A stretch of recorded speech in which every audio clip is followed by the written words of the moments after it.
Assalamualaikum dan salam sejahtera kepada doktor dan rakan-rakan. Nama saya Muhammad Hafizuddin bin Muhammad Syahbudi.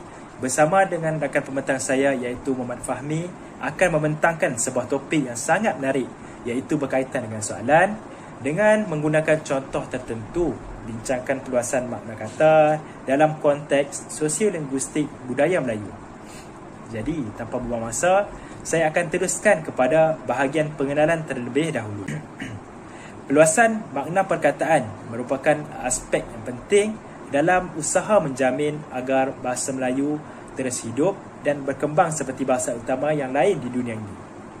Menurut saya, perkara yang dimaksudkan dengan penambahan ataupun perluasan makna merupakan gejala yang terjadi kepada sesebuah kata atau leksem yang pada mulanya hanya memiliki satu makna, tetapi kemudiannya memiliki makna-makna lain kerana pelbagai faktor. Seterusnya, menurut Tarigan pula, beliau berpendapat bahawa perluasan makna merupakan suatu proses perubahan makna kata dari makna yang lebih khusus kepada makna yang lebih umum, ataupun daripada makna yang lebih sempit kepada makna yang lebih luas. Jadi, apa kata Darus Harahap pula? Yang dimaksudkan dengan luas itu ialah makna yang terkandung dalam sesuatu perkataan itu lebih luas daripada makna yang sebenarnya. Jadi dapat disimpulkan di sini bahawa perluasan makna berlaku apabila sesuatu perkataan itu hanya satu makna, kemudian diperluaskan maknanya menjadi beberapa makna. Ia turut dikaitkan dengan penambahan makna bagi sesuatu perkataan. Hal ini bermaksud suatu perkataan itu memiliki banyak makna dan bukannya satu makna sahaja. Jadi perubahan yang berlaku ini adalah disebabkan perubahan pengalaman dan budaya, konteks dan pengetahuan juga turut mempengaruhi sesuatu makna. Bukan itu saja, perubahan ini juga berlaku disebabkan bahasa Melayu ini sebenarnya bersifat dinamik. Jadi sebenarnya terdapat juga beberapa faktor lain juga yang turut mendorong kepada perubahan ini. Oleh hal demikian, mari kita ke pembentang yang seterusnya untuk mendengar ulasan yang lebih lanjut. Assalamualaikum dan selamat sejahtera. Terima kasih saya ucapkan kepada saudara Hafizuddin. Baiklah, saya akan menyambung pembentangan dengan membentangkan tentang faktor-faktor berlakunya perluasan makna kata. Terdapat 4 faktor-faktornya. Faktor yang pertama yang saya dapat temui ialah faktor perkembangan bahasa itu sendiri. Faktor kedua pula ialah faktor tanggapan penutur. Faktor ketiga ialah perkembangan ilmu pengetahuan dan teknologi. Dan seterusnya, faktor berlakunya perluasan makna kata yang terakhir ialah perkembangan sosial dan budaya. Untuk penerangan setiap faktor-faktor ini akan saya terangkan sebentar lagi. Makna sesebuah kata itu semakin meluas itu sendiri terjadi dalam semua bahasa di dunia ini. Proses perluasan makna kata itu terjadi di mana pengguna bahasa, iaitu seperti kita, mengubah makna bahasa itu mengikut peredaran masa dan keadaan semasa. Terdapat perkataan-perkataan yang mengalami perluasan dari segi makna jika dibandingkan dengan makna asal perkataan itu sendiri. Misalnya, perkataan badan. Perkataan ini pada asalnya merujuk kepada tubuh badan makhluk. Tetapi apabila berlakunya perkembangan bahasa Melayu, perkataan ini telah berkembang, iaitu bukan hanya merujuk kepada tubuh badan sahaja, namun juga mencakupi makna kesatuan, agensi dan juga bahagian utama dalam teks. Baiklah, faktor perluasan makna kata yang seterusnya ialah faktor tanggapan penutur. Ianya dilihat melalui apakah tanggapan ataupun anggapan oleh seseorang penutur itu terhadap sesuatu perkataan. Contohnya, perkataan saudara dan abang. Makna asal bagi perkataan saudara ialah merujuk kepada saudara kandung, manakala abang pula bermaksud ataupun merujuk kepada saudara lelaki yang lebih tua. Perkataan saudara pada asalnya bermaksud saudara kandung itu telah berkembang menjadi semua orang yang mempunyai pertalian darah ataupun kekeluargaan. Terdapat juga penutur bahasa Melayu yang cenderung untuk menggunakan perkataan saudara ini dengan tanggapan yang lebih luas, iaitu seperti saudara sesama Islam.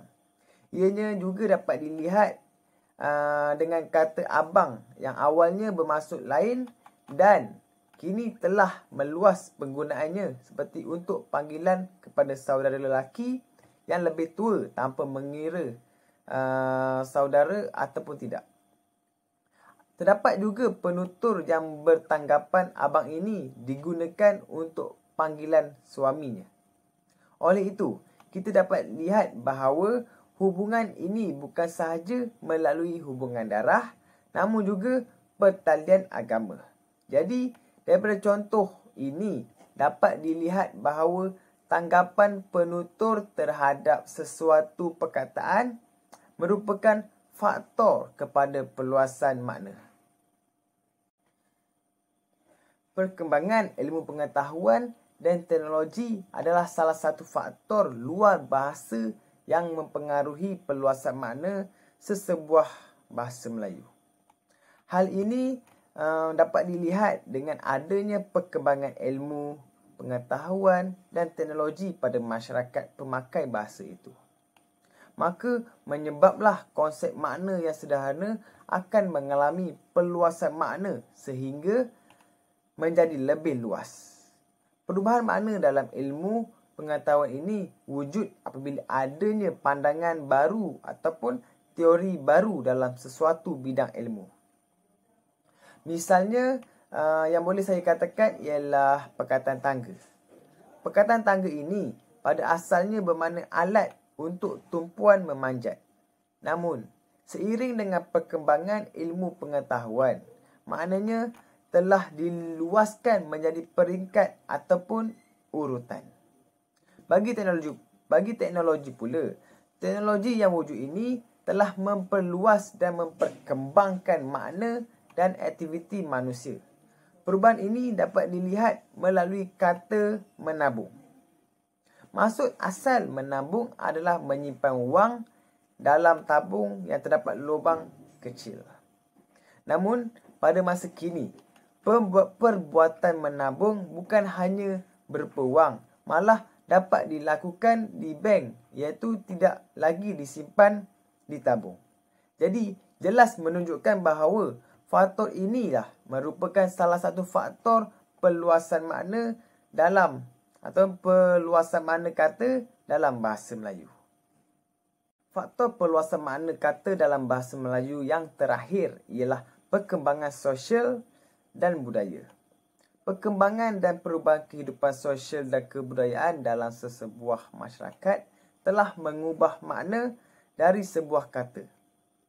Perkataan saudara misalnya bererti saudara kandung yang mempunyai ayah dan ibu yang sama.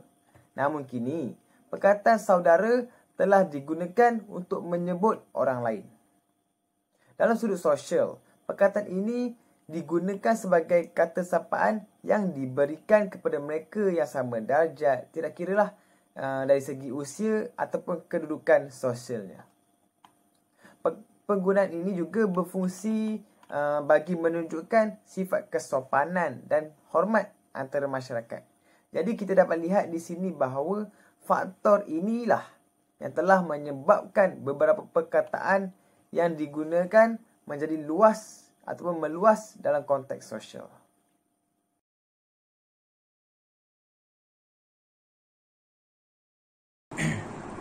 Baiklah, mari kita lihat perkataan yang pertama, iaitu abang. Sekiranya kita lihat pada asalnya perkataan abang ini membawa maksud saudara kandung lelaki. Bermaksud panggilan dalam kalangan adik-beradik. Contohnya, sekiranya saya ini anak nombor 2 dalam adik-beradik saya, jadi saya akan panggil individu yang lahir lebih awal daripada saya, iaitu dengan panggilan abang. Dan syaratnya yang lahir lebih awal itu mestilah lelaki. Dan begitulah sekiranya saya mempunyai adik, dan adik saya ni akan panggil saya dengan panggilan abang.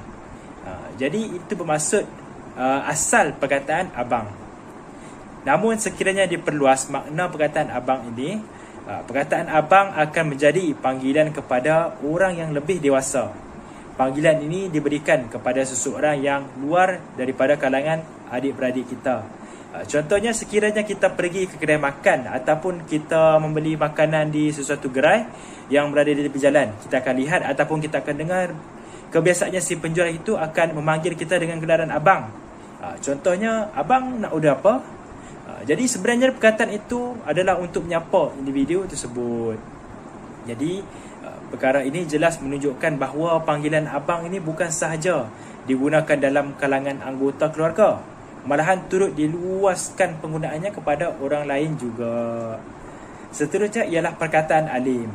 Alim mengikut definisinya ialah seseorang yang mempunyai pengetahuan yang dalam agama Islam, di samping memiliki sifat wara', zuhud dan juga takwa.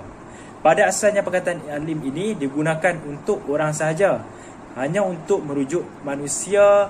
Kebanyakannya ditujukan kepada golongan-golongan ustaz. Jadi apabila kita menyebut tentang ustaz, sudah tentunya kita akan terbayang di fikiran kita, iaitu seseorang yang berserban, berkopiah, pandai dalam ilmu agama, wara', zuhud dan sebagainya. Tetapi setelah mengalami perluasan makna, perkataan tersebut telah digunakan juga dalam peribahasa. Namun begitu, perkataan ini telah mengalami perluasan makna, iaitu seorang yang baik dan juga menjadi peribahasa. Jadi salah satunya adalah alim-alim kucing, yang maksud berpura-pura baik. Terdapat beberapa contoh yang boleh digunakan untuk menunjukkan perkataan alim ini. Contoh dengan menggunakan maksud asalnya.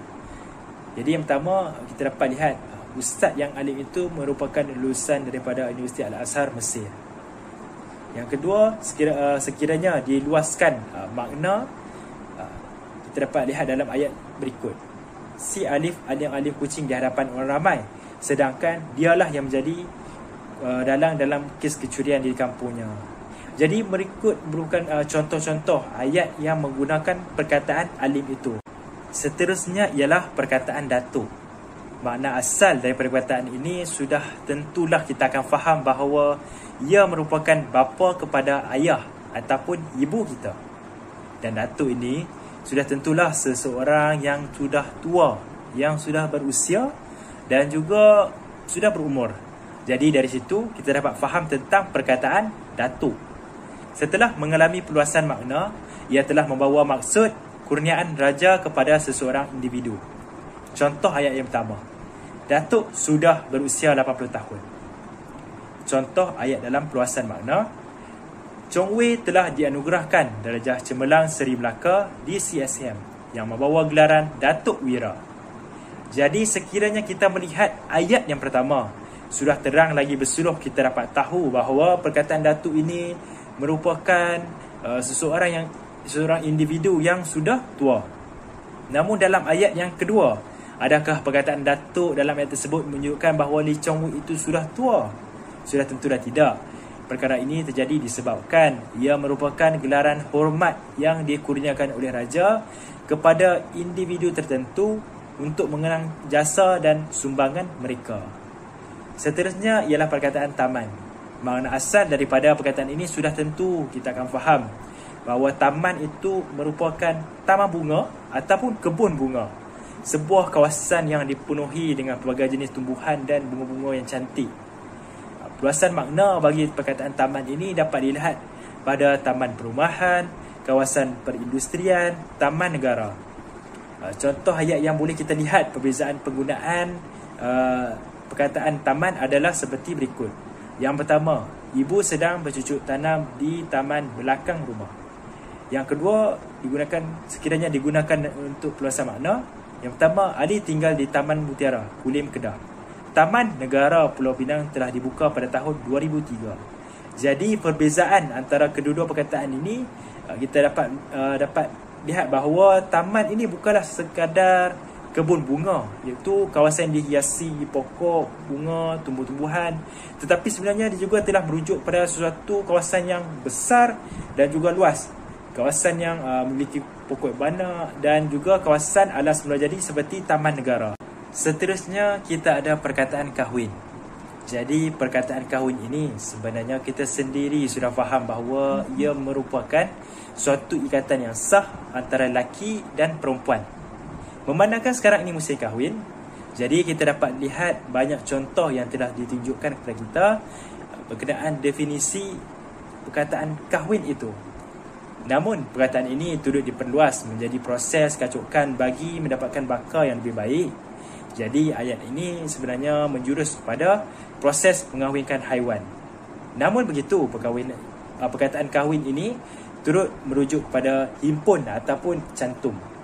Contohnya, yang pertama, Hakim Rusdi telah berkahwin dengan pasangannya pada tanggal 19 November 2021.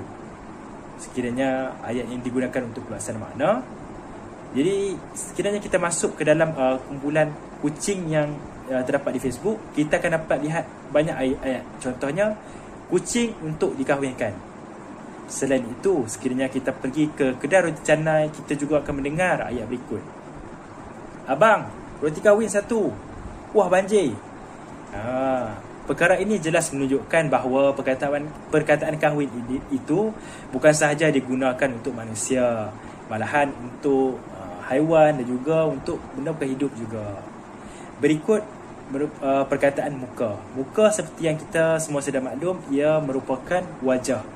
Bentuk muka sama ada muka bujur, tembam, cengkung. Jadi kita faham bahawa muka ini merupakan bahagian hadapan kepala. Namun perkataan ini turut mengalami perluasan makna menjadi yang pertama ialah air muka, iaitu menurut pemahaman Melayu, muka melambangkan kesantunan ataupun kebijaksanaan Melayu. Kemudian muka juga boleh digunakan untuk muka surat ataupun halaman permukaan sebelah atas sesuatu, iaitu contohnya muka hadapan ataupun cover hadapan buku. Dan yang terakhir ialah muka merupakan sumber ataupun akar, yakni punca. Jadi ini menurut apa yang telah dikatakan oleh Asma. Contoh ayat yang menunjukkan perbezaan penggunaan perkataan muka ini.